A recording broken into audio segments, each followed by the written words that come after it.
Welcome back to Second Chance Histories, where we explore extraordinary moments that transform our understanding of life, death, and the connections that bind us all. Today's story takes us through the sterile corridors of St. Mary's General Hospital, where a man named David Chen remained suspended between worlds, trapped in a coma that would last 43 days. But what happened during those 43 days wasn't just a medical mystery. It was a journey through memories that weren't his own, reconciliations that belonged to another soul, and a revelation that would challenge everything we thought we knew about consciousness, connection, and the mysterious ways our lives intertwine.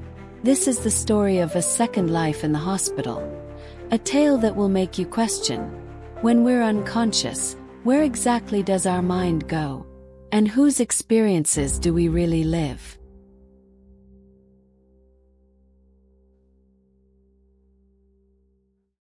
October 15, 2019. Rush hour traffic crawled through downtown Chicago as 42-year-old David Chen navigated his Honda Civic through the maze of brake lights and impatient drivers. David was a software engineer, methodical, logical, someone who believed in facts, data, and rational explanations for everything. He was thinking about the next day's presentation, mentally rehearsing the quarterly report he'd been working on for weeks, when the 18-wheeler ran a red light. The impact was devastating. David's car crumpled like paper, and within minutes, he was airlifted to St. Mary's General Hospital with severe head trauma, multiple fractures, and internal bleeding. Doctors worked frantically to save his life. Dr. Sarah Martinez, a physician assistant, later described David's condition as critical. His brain had swollen significantly, and they had to induce a medical coma to give his body time to heal. When patients suffer this level of trauma, we often don't know if they will awaken, or what condition they will be in if they do. David's case was particularly severe. We prepared his family for the possibility that he might never regain consciousness. David's wife, Lisa, and their two teenage children, Sarah and Michael, began their vigil in room 314. They took turns reading to him, playing his favorite songs, sharing memories, hoping that somewhere in the darkness of his coma, David could hear them. But what David was experiencing was far from darkness. On the second day of his coma, something extraordinary began to happen. David found himself not in a hospital bed, but standing in a sunny kitchen, watching a woman he had never seen before prepare breakfast for two small children. The woman was crying. In this strange, vivid dream state, David could see everything with crystal clarity. The woman at the stove was in her early 30s, with auburn hair tied back in a ponytail. Her hands trembled as she flipped pancakes, and tears streamed down her face. The two children, a boy of about 8 and a girl of maybe 5, sat at a small wooden table, oblivious to their mother's suffering. They argued over who would use the syrup first, their voices bright with the energy typical of childhood. David tried to speak, to ask where he was, but no sound came out. He was a silent observer, watching this intimate family moment unfold. The woman turned toward the table, composing herself before addressing the children. "Tommy, Emma, Mommy needs to tell you something important. Daddy isn't coming home for dinner tonight. Or tomorrow night." The children stopped arguing. The boy, Tommy, looked up with concern. "Is Daddy sick again?" "No, honey. Daddy made some mistakes. Big mistakes. And now he has to go away for a while to think about what he did." David watched, confused and deeply moved, as this woman, whose name he somehow knew was Margaret, tried to explain to her children that their father had been arrested for embezzlement, that he was going to prison, that their lives were about to change forever. But what struck David most was this. Despite her own grief, Margaret's primary concern was protecting her children from the full brunt of their father's betrayal. "We're going to be okay. Mommy will take care of everything. And you know what? It can be scary, but sometimes scary changes lead to beautiful new beginnings. As David watched this scene, he felt something he had never experienced before. Not just empathy, but a deep, cellular understanding of Margaret's courage. He could feel her determination, her love for her children, her desperate hope that he could protect them from the worst of what was to come. Then suddenly the scene changed. David found himself in the same kitchen, but years later. The children were older. Tommy maybe 12, Emma 9. Margaret seemed different too, stronger somehow, more confident. She was laughing at something Tommy had said, and Emma was showing a drawing she'd made at school. "It's our family, Mommy. See, there's you and me and Tommy and there's Daddy in his other house." Margaret's smile faltered for just a moment, but she quickly recovered. "It's beautiful, honey. You know what I love most about it? You drew all of us smiling. It's because we are smiling. Even though Daddy lives somewhere else now, we're still happy. Aren't we, Mommy?" "Yes, my daughter. We are still happy." David realized he was witnessing Margaret's journey through the most difficult period of her life, not only surviving her husband's betrayal and imprisonment, but rebuilding her family with grace, honesty, and unwavering love.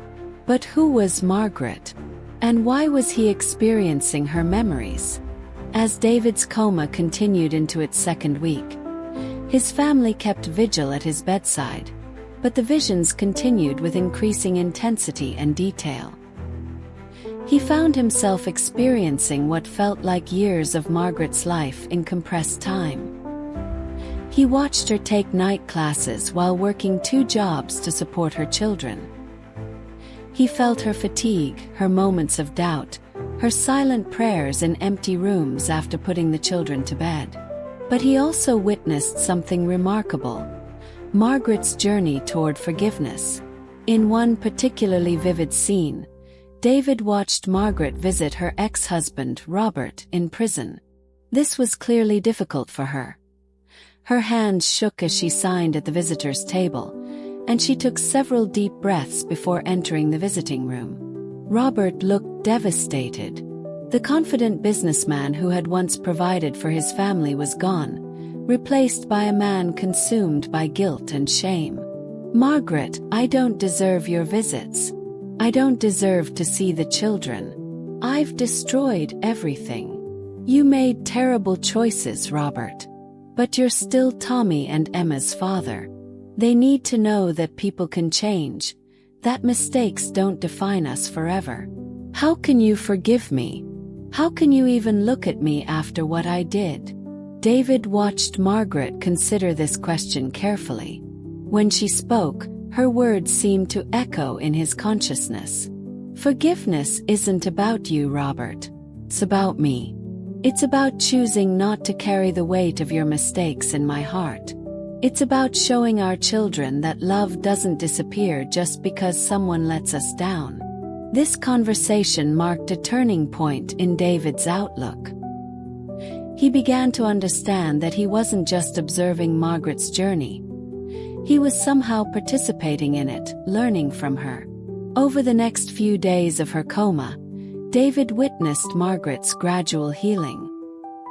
He watched her meet James, a kind elementary school teacher who would eventually become her second husband.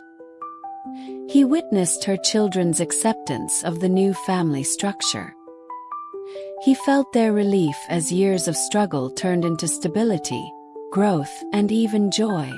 But perhaps most importantly, he experienced the day Robert was released from prison. Margaret had arranged for him to have dinner with Tommy and Emma, now teenagers, at a neutral restaurant. David watched this meeting with fascination and growing understanding. Robert had changed during his 5 years in prison. He was humble, genuinely remorseful, and desperate to rebuild some kind of relationship with his children. But it was Margaret's grace that made this reunion possible. "They agreed to see you because I told them people deserve second chances. Don't make me regret that decision. Margaret, Thank you. For everything. For raising them alone. For not turning them against me. For being better than I ever deserved. We're all just trying to do our best, Robert. Now let's give your children the father they need you to be." As David witnessed this moment of reconciliation, he felt something profound stirring within his unconscious mind. Margaret's capacity for forgiveness, her strength in the face of betrayal, her commitment to her children's well-being above her own pain. These qualities seemed to seep into his very soul. But he still didn't understand. Why was he experiencing Margaret's life? What was the connection between them? By the third week of David's coma, Dr. Martinez was growing increasingly concerned. Although his physical injuries were healing well, his brain activity showed unusual patterns, as if he were continually experiencing extremely vivid REM sleep. Meanwhile, David's visions had evolved beyond Margaret's story. He began to experience what seemed like pivotal moments from multiple lives, always focused on themes of forgiveness, reconciliation, and second chances. He witnessed an elderly man reconnect with a daughter he hadn't spoken to in 20 years. He experienced a woman's decision to donate a kidney to her abusive ex-husband. He felt the relief of a teenager finally admitting his mistakes to the parents he had disappointed. Each insight was intensely personal, emotionally charged, and seemed to focus on moments when people chose love over resentment, forgiveness over revenge, connection over isolation. But Margaret's story remained central to his experience. David found himself returning repeatedly to key moments in her life, particularly her decision to forgive Robert and her efforts to maintain a relationship between him and her children. In a particularly powerful vision, David experienced Margaret's wedding day to James. As she stood at the altar, Tommy walked her down the aisle, and Emma served as her maid of honor. But what struck David most was Robert's presence in the church, sitting silently in the back row. After the ceremony, David watched Margaret approach her ex-husband. "Robert, thank you for coming. It means a lot to the children to have their dad here. Thanks for inviting me. You didn't have to. Family doesn't end with divorce, Robert. Just reshapes itself."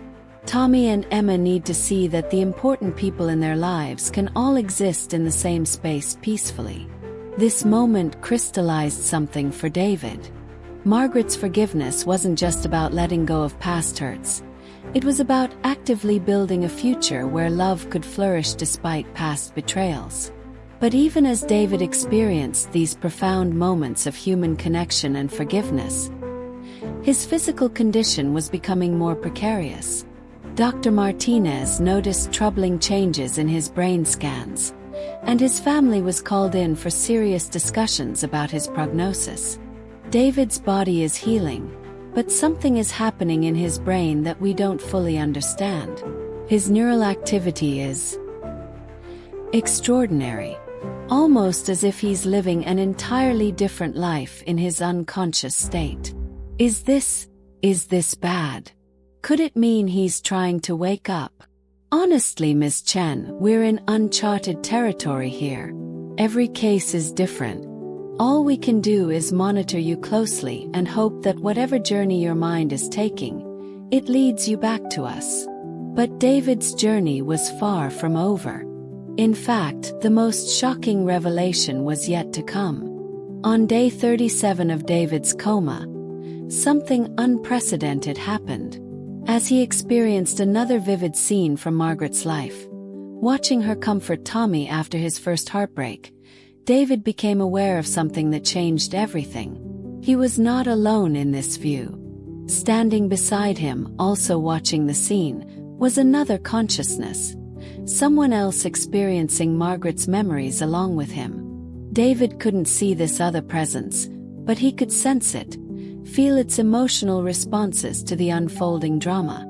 For the first time in over a month, David tried to communicate.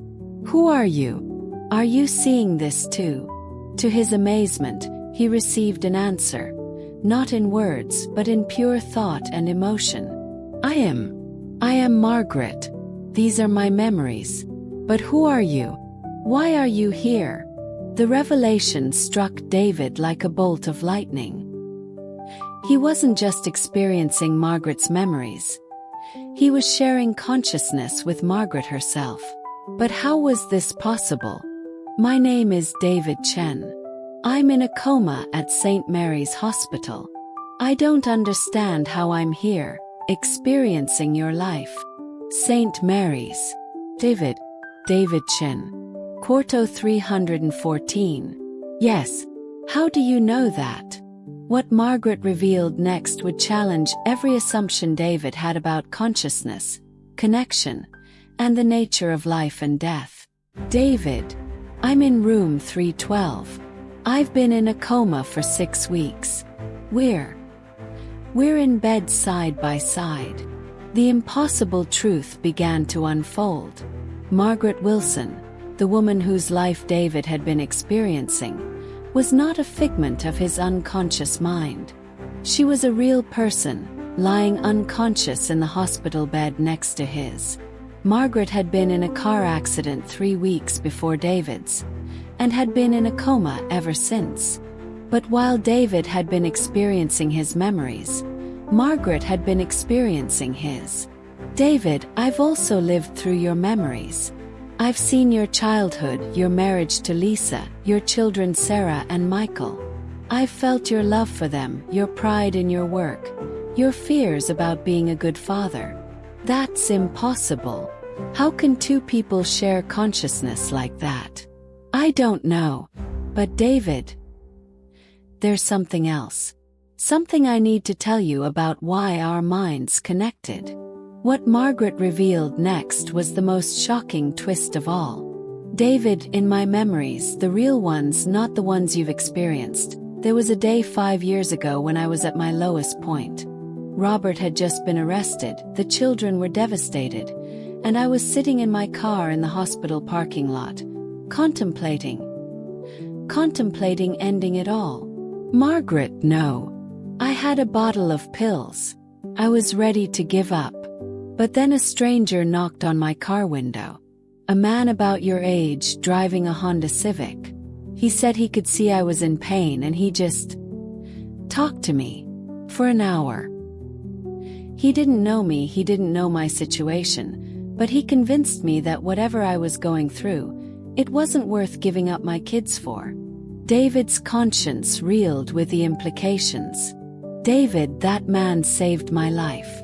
He never told me his name, but I never forgot his face.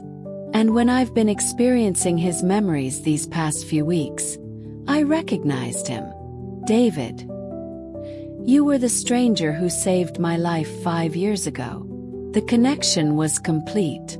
David had saved Margaret's life during her darkest hour, never knowing the impact of his kindness. And now, 5 years later, their minds had somehow connected through the thin barrier between the walls of their hospital rooms, allowing them to experience each other's journeys through hardship, forgiveness, and healing. But the story was not over yet. Once David and Margaret understood their connection, something remarkable began to happen. Their shared awareness became a source of strength for both of them. David drew inspiration from Margaret's journey of forgiveness and resilience. Her ability to rebuild her life after betrayal, prioritize the well-being of her children, and maintain grace under the most difficult circumstances filled him with a sense of purpose he had never experienced before. Meanwhile, Margaret drew strength from David's memories of his unconditional love for his family, his dedication to his work, and most importantly, his spontaneous act of kindness 5 years earlier, a moment he barely remembered, but which had saved her life. David, you need to fight to get back to Lisa and your children. They need you. And you need to go back to Tommy and Emma. They're young adults now. They still need their mom. We both have reasons to wake up. People who love us, who are waiting for us. Margaret, when we wake up, and we will wake up, I want to know you properly. I want our families to know each other. I'd like that, David. I'd like that very much. On day 41 of David's coma and day 62 of Margaret's, both patients began to show significant improvements in their brain activity.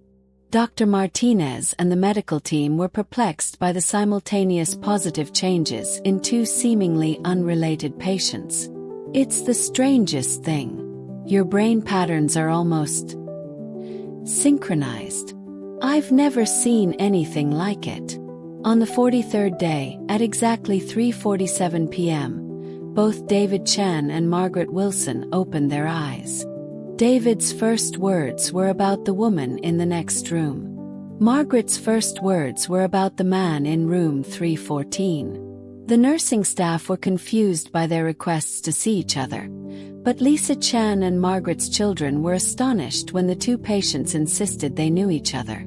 When David and Margaret finally met face to face, conscious and awake, the recognition was immediate and profound. You're exactly how I remember you. Thank you for saving my life, David. Twice. Thank you for showing me what true courage looks like. Your journey changed something in me. The medical team documented their case as one of the most unusual recoveries in the hospital's history. Two patients, unrelated to each other, recovered simultaneously after experiencing what they described as shared consciousness during their comas. But for David and Margaret, the scientific explanation was less important than the human connection they had discovered. 6 months after their awakening, David and Margaret remained close friends. Their families intertwined in the most beautiful way. Lisa and James discovered they had much in common, and the children from both families formed genuine bonds. David's experience had profoundly changed him. The software engineer who once believed only in data and logic now understood the immeasurable power of human connection and forgiveness. He left his corporate job and began working for a non-profit that offered support to families affected by incarceration, directly inspired by Margaret's journey with Robert. Margaret, strengthened by experiencing David's memories of unconditional family love, found the courage to pursue her lifelong dream of becoming a counselor. She specializes in helping families navigate forgiveness and reconciliation.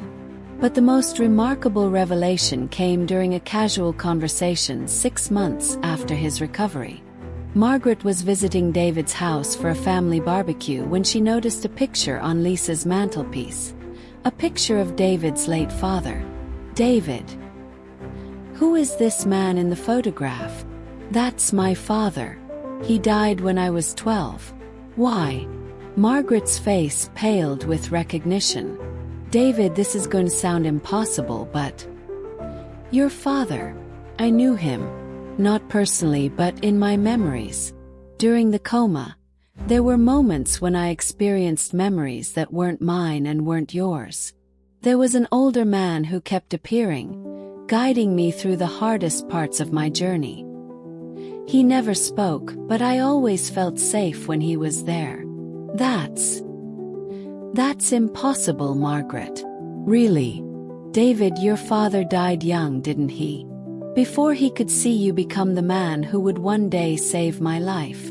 David looked at the photograph of his father, a man who had died decades before he met Margaret in a hospital parking lot. I think your father has been watching over you your whole life. And when you needed to find the compassion to help a stranger, and when I needed to find the strength to survive, somehow his love connected us. And so we come to the end of this extraordinary story. A tale that challenges our understanding of consciousness, connection, and the mysterious ways love transcends the barriers of life and death. David Chen entered the hospital as a man who believed in facts and data. He awoke as someone who understood that the most important truths cannot be measured or quantified. They can only be experienced, shared, and lived.